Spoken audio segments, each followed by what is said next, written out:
Hi guys, welcome back to the shop. Hey, today I'm going to get on a kind of an ancient project. If you remember back a few months ago, maybe even close to a year ago, I had two 1972 Yamaha 250 MX engines, and my thought at the time was to try to make one good one out of both of them. So that's what we're going to do.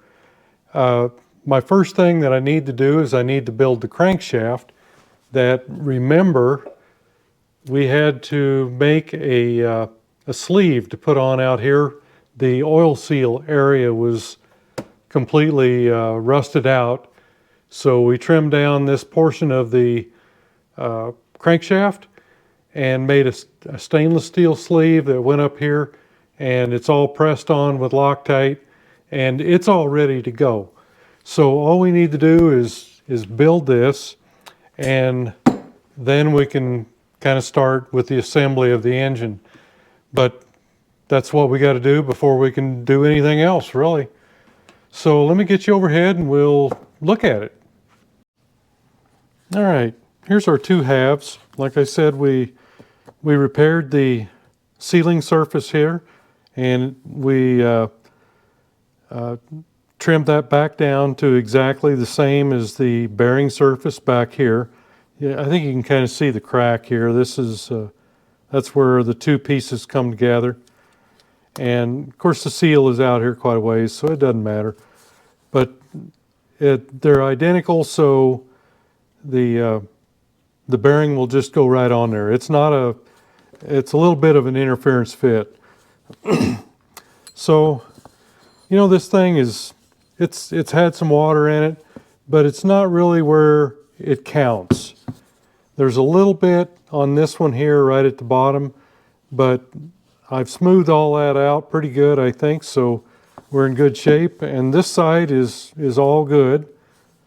So what we've got to do, and if you remember, I was going to use a Pro X rod, and I went through a lot of this in an earlier video when I was trying to find a rod. They're identical except the big end. The big end, this is inches, 787 on the stock one, and we're at 660 on the Pro X. Everything else is identical. The reason I'm doing this is because you can't find these rods, and if you do, you pay an awful price for it. And I think that the Pro X rod, I got this shipped to my door with all the bearings, washers, pin, everything for $75. So it's getting to the point where you just need to try some different things. And I've done this before on a different project. And the way that we're going to make this fit is, if you remember right, I made thrust washers. And they're a little thicker than the normal ones. But I've done this before, and there's no problem with it. That's how we're making up the difference here. Everything else is the same. And, you know, go back and watch that video, and I probably went into a lot more depth. I can't really remember what all I went through, but I know that that's the only difference on this rod. These are actually for I got the box right here. 99 to 2018 YZ250. So the YZ is a lot higher revving engine than this MX was, and I just don't think we're going to have a problem. And these I made out of bearing bronze, which is the same thing that the manufacturers make their shims out of. So if you want to know how I did this and more particulars about that, go back and look that one up, and I think you can find probably anything, you know, an answer to any question that you might have. So what we're doing now is we're moving on from how we're getting it to how we're going to build it. And the Yamaha, this covers quite a few models in 71, 72. And here's the one we're looking at here. It's telling me that when I'm done assembling the flywheel, it should be 62 millimeters wide. Plus 0, minus 0.05. Anything close to that, I think we're okay. What we'll do before we assemble it is we'll measure both the halves of the crankcase halves and see what kind of clearance we have as far as side to side, and we'll adjust it with shims just like the factory does. And if you've watched any of my crankshaft videos, you know that I always start by measuring the crank halves here. You know, like at the pin and then 180 out. Okay, let me, okay, now that we know that we want to be close to 62 millimeters, let's see how we're going to come up with that. Let me get back to millimeters here. Okay, we're going to measure this first half, at, let's see, 1975 millimeters. And this one is at 1976. Then we measure the large end, and we're at 1677. And then one thrust washer is a little different than the other one. I've got this one at 2.50 millimeter, and this one at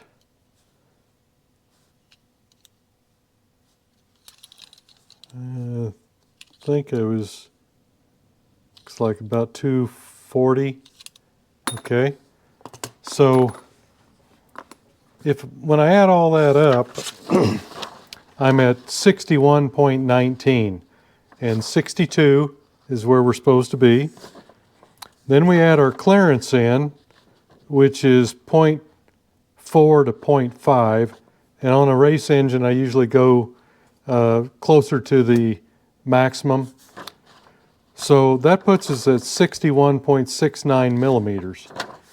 So I think that's close enough. If we were over, I think I'd worry about it more than under, because, like I said, we can shim the under, and if you look at that, it's, you know, it's 0.30 millimeter, so it's pretty small. So let's see. I think I'd kind of looked at that. 0.30. 11 thousandths. Yeah, not very much. So I think I'm going to go with that. If both of my shims were closer, I think I'd be closer. But I just don't. It's a lot of work to make them, and they're close enough. So I think that's where we're just going to stay. So I've got a new pin and a new bearing. And all that came with the Pro X rod.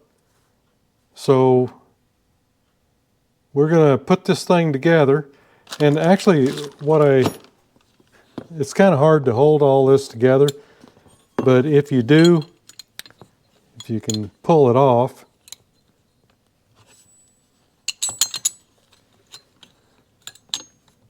it's looking like it's going to be pretty darn close.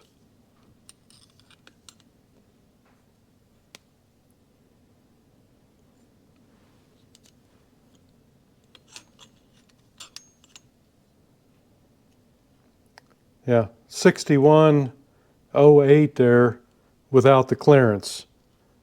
So I think it'll do what we want it to do. And one thing I did was I looked here to make sure that we had plenty of space between the crankshaft half and the rod.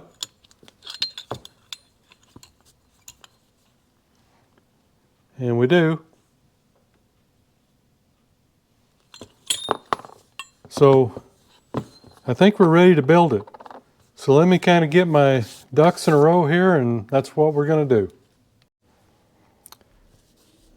Okay, one other thing that I need to consider is this pin is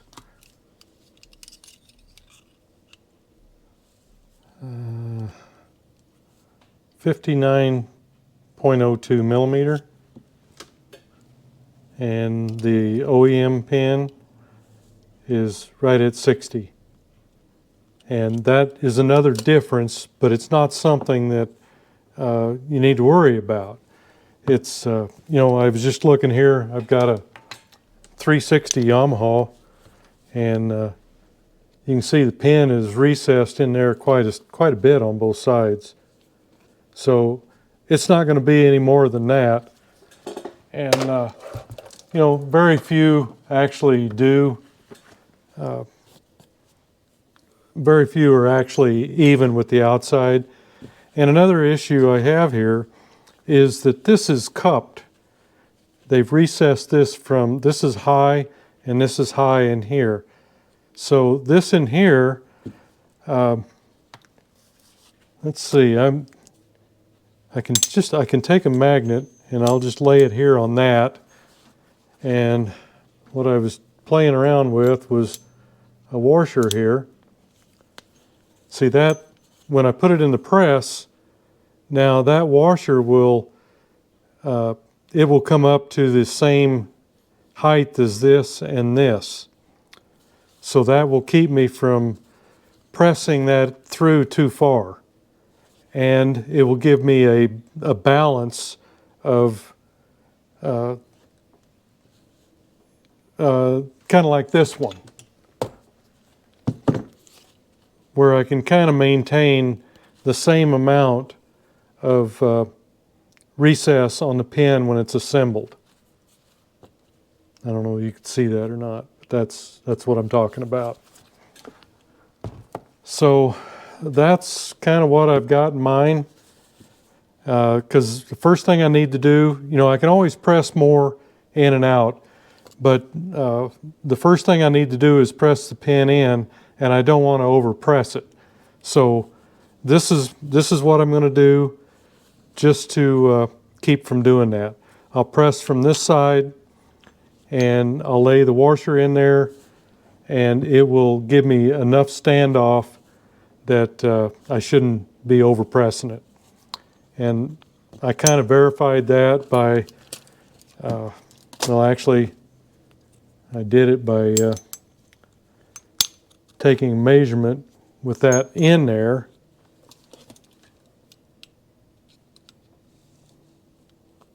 Like this.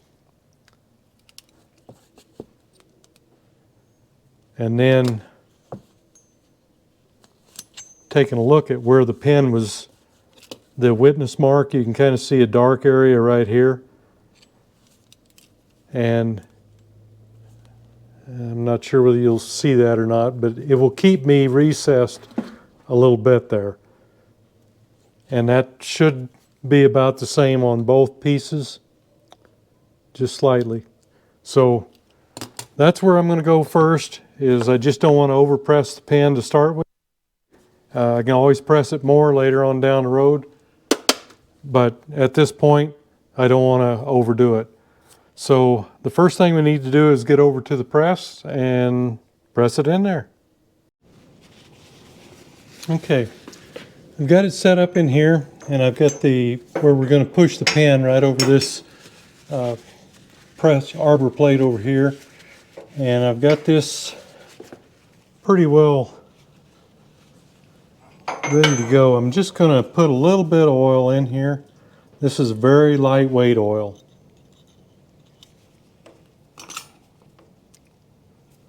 And just kind of smear that around.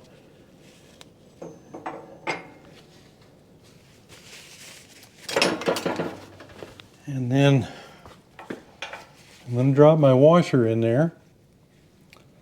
And that plate, of course, keeps that from falling out. And then we'll just clean our pin good here and apply a little of the same light oil to it. You know, if you put anything heavy on there, it's just going to push it out anyway. And, you know, it will this also. But it will help some. Okay, so let's get our aluminum pusher here and bring it on down. Looks like we're centered up okay. So let's start shoving.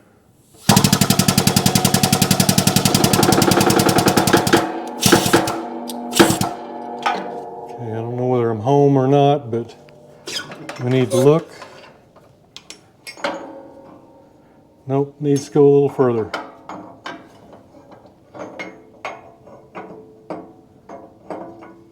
Got to get that washer back under there.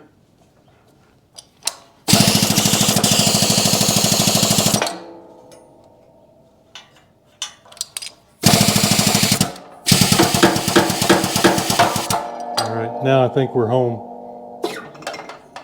Pretty tight going in there. Yep, looks good. Just about what I wanted.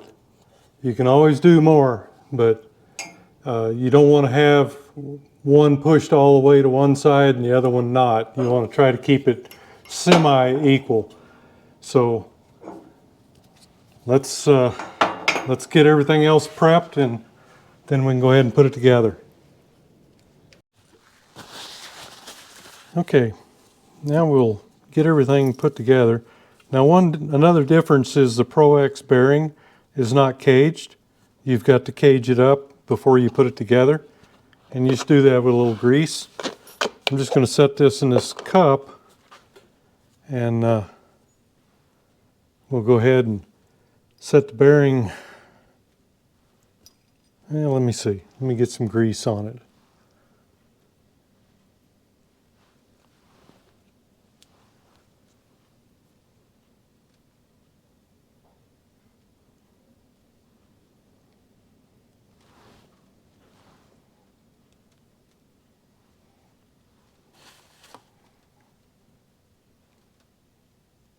Yeah, it should.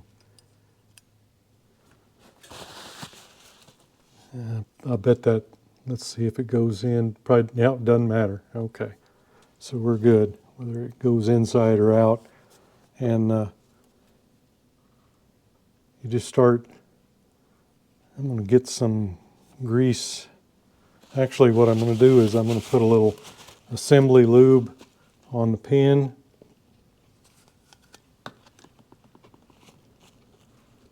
Down where those bearings are going to be. And I need to get my first thrust washer on there before I get too far. And again, we'll get some assembly lube on it.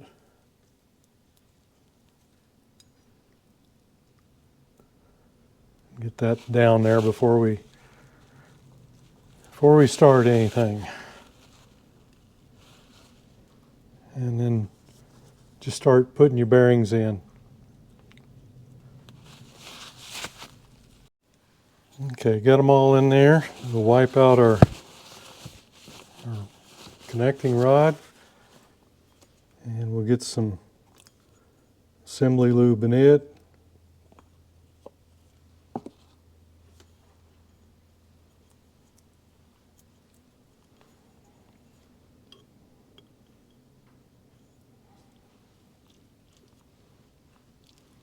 And there we go.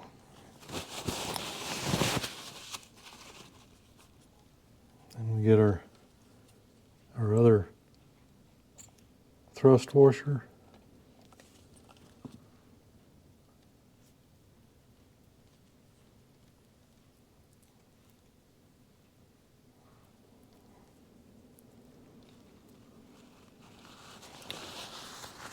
So that's pretty much our assembly.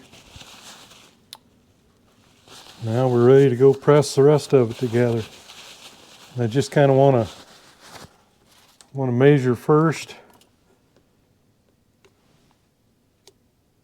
See what we've got. And check the other side here.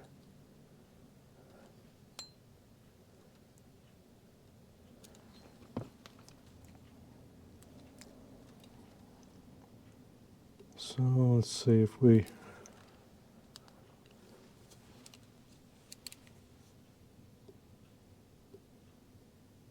put in that measurement, and then our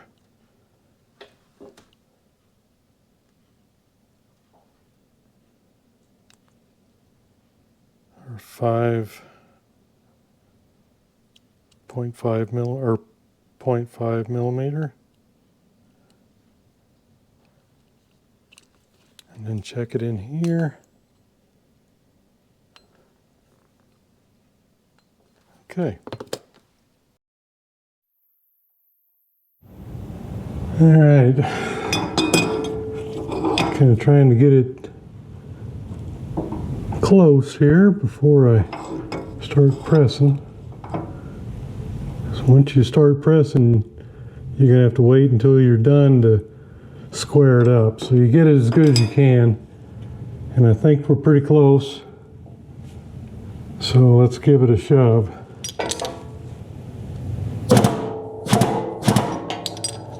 And I lubricated everything.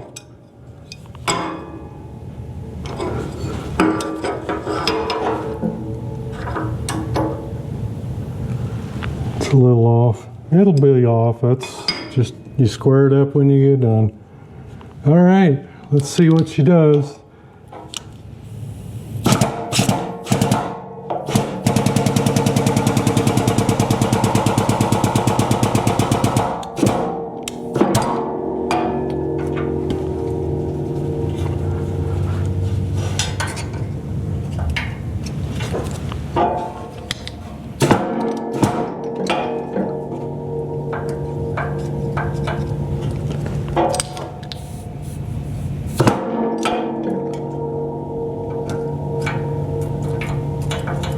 It's getting to the point where it can overshoot it pretty easy. So I'm going to wedge it a little bit. Hopefully that will help.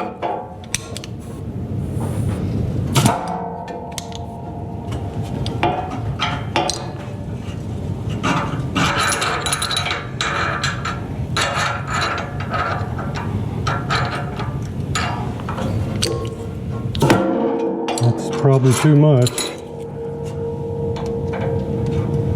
Yeah, overshot it a little bit, I think. Maybe get the pressure off, it'll be all right, I don't know. We'll see.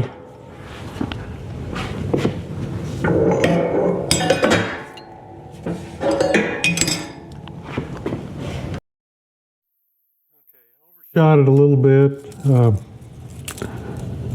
Everything's still loose, but it's too tight. I'm getting about 0.25 millimeters, and I need to be between 4 and 5. So I'm going to have to wedge it a little bit, pull it apart.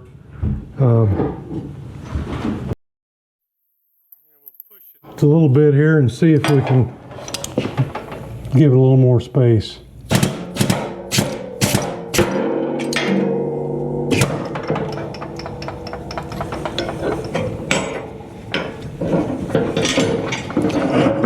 More than likely it'll be too much, but you never know.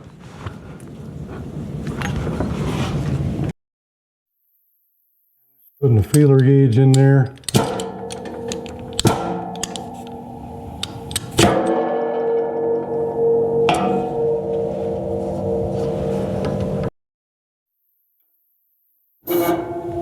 Okay, we're tight on it, but I can still move it. So I think I'll be okay. Because I had it at 0.51 millimeters, so hopefully we can still get our 4.8 or 0.48 millimeter one in there. And we can. All right, I think we're okay. Sometimes they can be finicky like that. You just got to try to be a little smarter, I guess.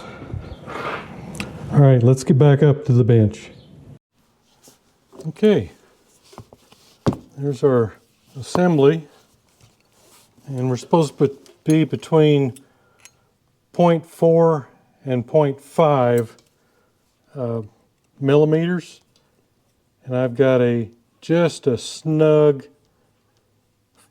0.48, and that's kind of what I want. I want it just closer to the maximum instead of closer to the minimum. Yeah, it's snug.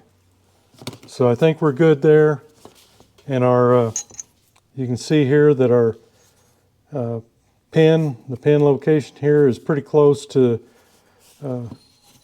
this one here is maybe a little further in than the other one, but not much.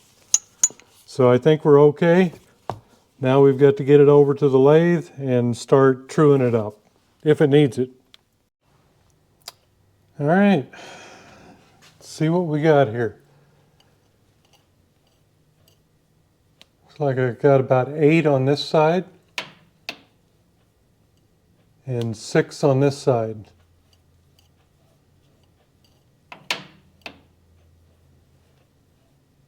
So not too bad. Actually, I think it's a little closer than that.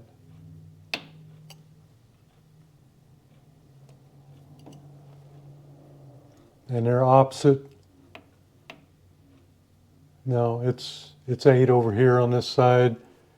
And you can see here that, this is the high over here. And we're at the lowest here. So as we come around,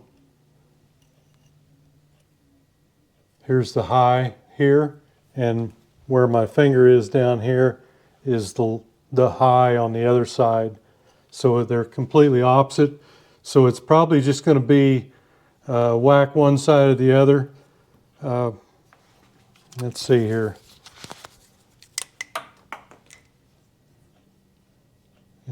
That's my high right there, so I'll be whacking it right there first.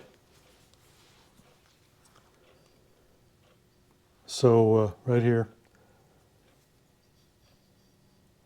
So let me pull that out and we'll get to it.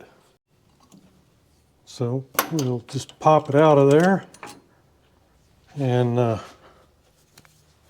me kind of get you over here to the side and I'll show you what I'm doing.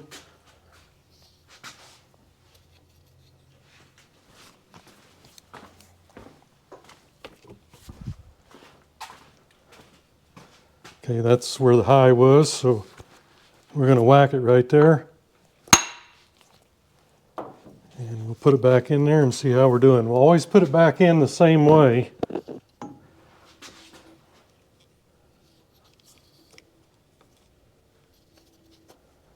I'm doing the magneto side to the head of the lathe.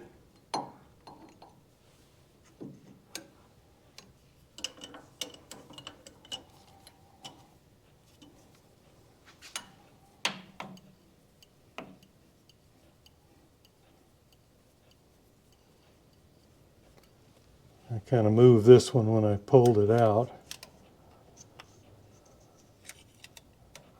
So we'll have to kind of reset it. All right.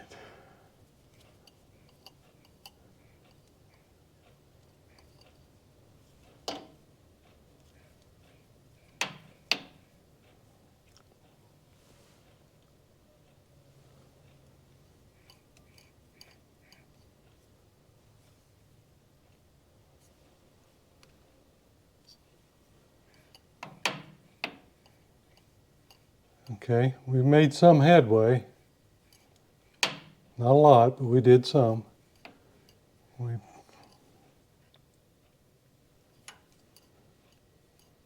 Okay, we had 8 over here, and now we're at 4. Actually, between 3 and 4. Now, maybe I'm not quite on there. Okay, yeah, we're at 4 on this side.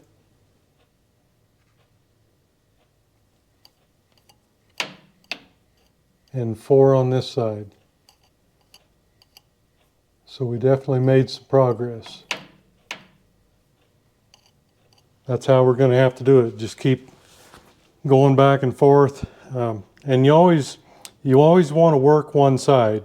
If you're trying to do both sides, you're going to just drive yourself nuts. So just work one side. So our high spot is still here. This is where I marked it before. So we'll go back in and we'll whack it again. And we'll see if we can get her closer. Okay, I'm going to pull that back out and whack this one again right here.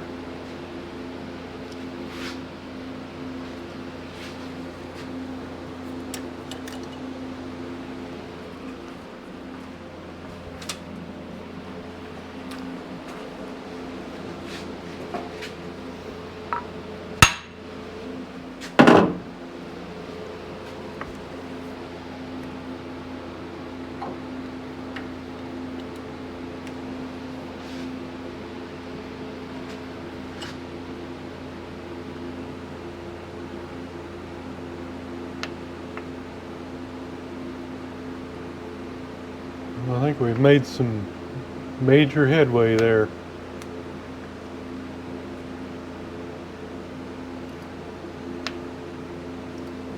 Within 1,000 over here, and looks like about 3 here. And our high, okay, we might have went a little too far because that's almost back to 0. And let's see,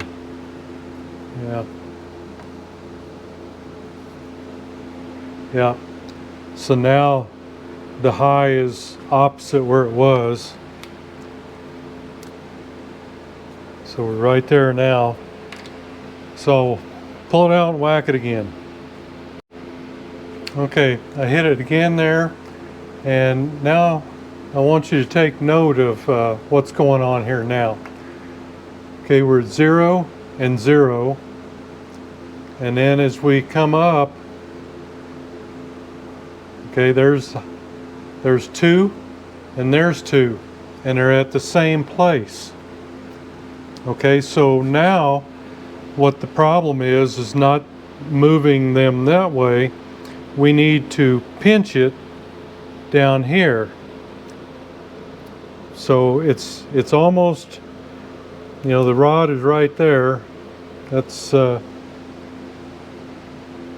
it's actually going to be pinched just a little bit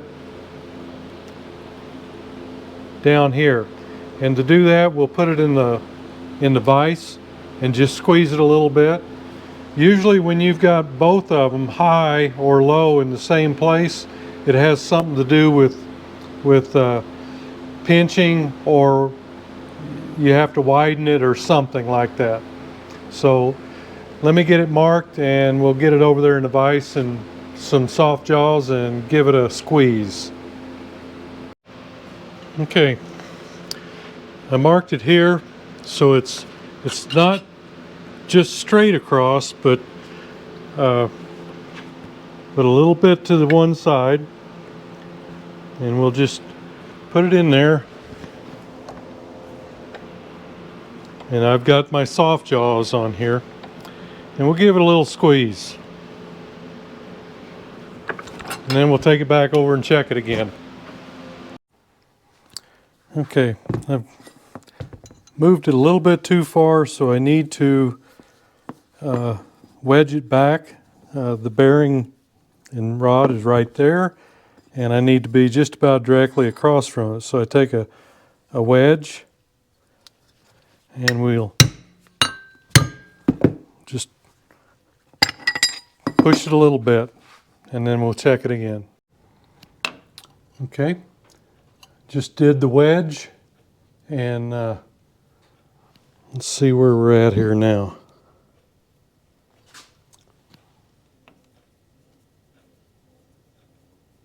Ooh, that's looking pretty good.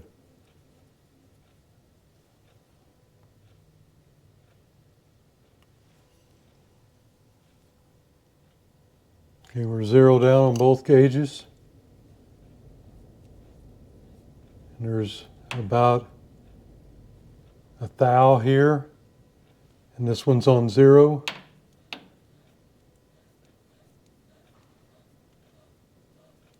Oops, I guess maybe I...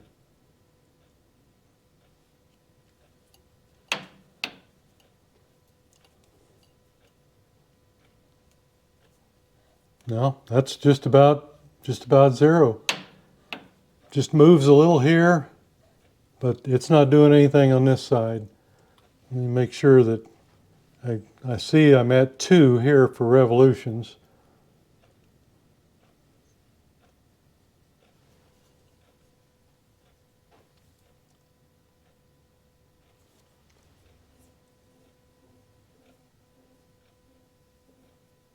Okay, this one's staying just about 0. And this one here I'm getting just about a thou out. We're good. I'm going to stop there. That's absolutely good.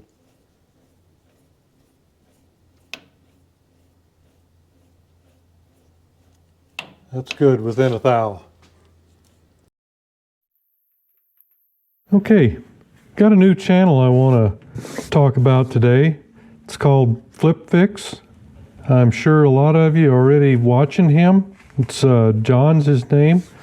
He's a neighbor of mine, pretty much. He's a Montanan, and he's getting this thing going. He does a lot of will it run videos and just general maintenance. And I've seen him do some restoration work over there. They just finished up CR250 Honda, I think it was. So everybody go over there and take a look at them if you would. And, you know, he's got a lot going on over there, so go give him a look. All right. We've got the crank all dialed in pretty much where we want it. And I want to bring this, our original numbers back into the equation a little bit here. And you know, this is how we got it. We had the left side, or the right side, the left side. Actually, you see this goes this way. I'm not as stupid as I sound here. Okay, left side, right side. And then we measured, of course, the rod, and then each thrust washer. And then we put our clearance in, and this is what we had at the end. This is what our figure was, 6169. And remember, we wanted to have 62. That was our goal. And let's see what we ended up with. I got a 6165. And if I go over here, 6168. So we're just almost on it. That's what 0.30 millimeters. I think that's about 11 thousandths or something like that. Yep, 11 thousandths. So we're pretty darn close, and I'm pretty happy with this. It really trued up nice. I was kind of starting to wonder, but when you start having those where both your dials are high in the same place, then you've either got a pinch or a spread situation. And we did a little bit of both, overdid the pinch a little bit, went back in and did the wedge. And it doesn't take a lot. You just stick your wedge in there, give it a whack, and then pull it out, and then check it. Every time you do anything, don't keep doing it. Go check. I know it's a pain in the butt, but go check it, because you may be right where you need to be, because it doesn't take a lot to get these things the way they are, or the way they should be. You just got to be methodical about it, and you'll get it. You'll get her done. Okay guys, there's our 1972 DT2 MX crankshaft rebuild. We'll be getting on the engine here pretty soon. This thing went really well. I was a little concerned at first when I saw some of the measurements, but everything panned out, and we ended up really close at about 11 thousandths from where we wanted to be. These crankshafts during this time period, I'm not real sure, but I believe the 69 to early 72s had the 24 millimeter pin. Somewhere in the process, they changed to a 25 millimeter pin. So when you're ordering parts for these, make sure you measure your pin before you order them, because you don't want to get the wrong one, because if you get the wrong one, it ain't gonna fit. So be sure to measure those parts. This engine, if you remember right, if you'd watched us disassemble it, it had all new parts in it, and it looked like it was just thrown away. The bearings were brand new. Everything was new. Not everything. You know, there was actually, I think the crankshaft had been just rebuilt, but they probably left the cylinder off, and it got water in the crankcase, but it wasn't a lot of water. It was not enough to damage the main bearings. Anyhow, it's kind of interesting that something like that happens. Don't know what the backstory is, but sometimes things, you know, they go to the back burner, or people just lose interest, or people pass away and people just dump stuff, whatever. But it's kind of an interesting story, and I just think that it's going to be a good engine, and we're going to build up the crankcase, and then I think we've got to bore this one, so there'll be a lot more videos on this engine yet. And I don't have a bike for it. All I have is the engine, so we'll probably end up having to do mount it up and start like I've done on some of the Yamaha twins that I've done. So anyway, go over and check John out at FLIPFIX, and thanks for going along on the ride, and we'll see you next video.